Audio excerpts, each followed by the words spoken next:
respond to the manifestation of Senator Tolentino, I would like to acknowledge Senator J.B. Ercito for additional comment on that issue. Thank you, Mr. Chair. Likewise, even legal counsel will not be, if I may not be allowed to appear in this committee. The legal counsel of Congressman Teves, if he's not physically present, will not be allowed also by the body because it shall be, the legal counsel is only there to advise, no? the resource person. So he or she may not should not be allowed also to appear in this committee, Mr. Chair.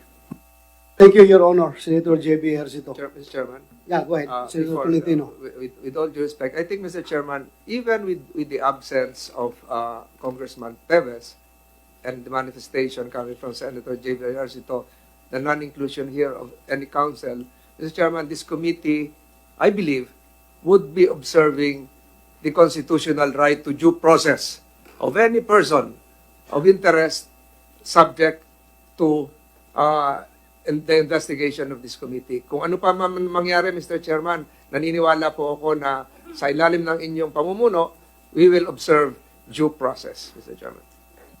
Precisely, Senator Tolentino, Your Honor, thank you for that. And if I may read Section 14 of the Rules of the Senate, Section 14, right to counsel.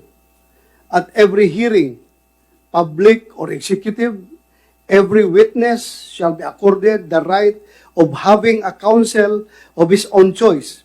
And number 2, except as provided in the internal rules of the Committee on Ethics and Privileges, the participation of counsel during the course of any hearing and while the witness is testifying shall be limited to advising said witness as to his legal rights.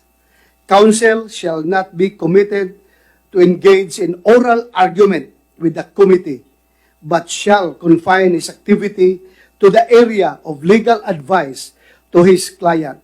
So that answers your comment, Senator J.B. Ercito, Your Honor. Thank you. And now I would like to respond to the comment of our dear colleague, Your Honor, Senator Tolentino. At the outset, the committee sent an invitation to Congressman R.D. Teves to attend our proceeding today. He accepted our invitation with a condition that he be allowed to attend virtually. This committee is a collective body composed of its members, including ex officio members. And for that matter, we have here our the highest official of the Senate today, our majority leader, Senator Joel Villanueva, who participated in our earlier deliberations inside the lounge. There is a unanimous agreement not to allow the virtual presence of Congressman Teves for the following reasons. Number 1, there may be legal issues that will arise as to the taking of oath as a basic requirement in taking testimonies of any resource person or witness. The whereabouts of Congressman Teves is not known or definite, thus jurisdiction as to his oath will be taken may be questioned legally. In relation to this, the committee should have jurisdiction over his person in instances where the committee will cite him in contempt or issue a subpoena juris tecum. Absent that, the committee cannot implement such order or decision. The issue of observance of interparliamentary courtesy was also mentioned by the members of this committee. Again, the members of this committee unanimously agree not to allow the virtual presence of Congressman Teves. But the doors are not completely shut down to Congressman Teves. If he wants to come here, physically, then by all means, we will entertain. Lahat na gusto niya sasabihin, pakikinggan po natin. In the spirit of fairness, this committee would not like to be misconstrued as a one-sided committee.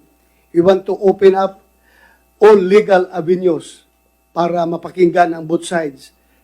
But physically, yan lang ang pag-iusap namin. Diyan kasi nga, as cited, kapag maging unruly or magiging deceitful yung ating witness, when we are going to cite him for contempt, we don't have jurisdiction over his physical body. So, the decision is very clear. So, thank you for my colleagues, for the members of this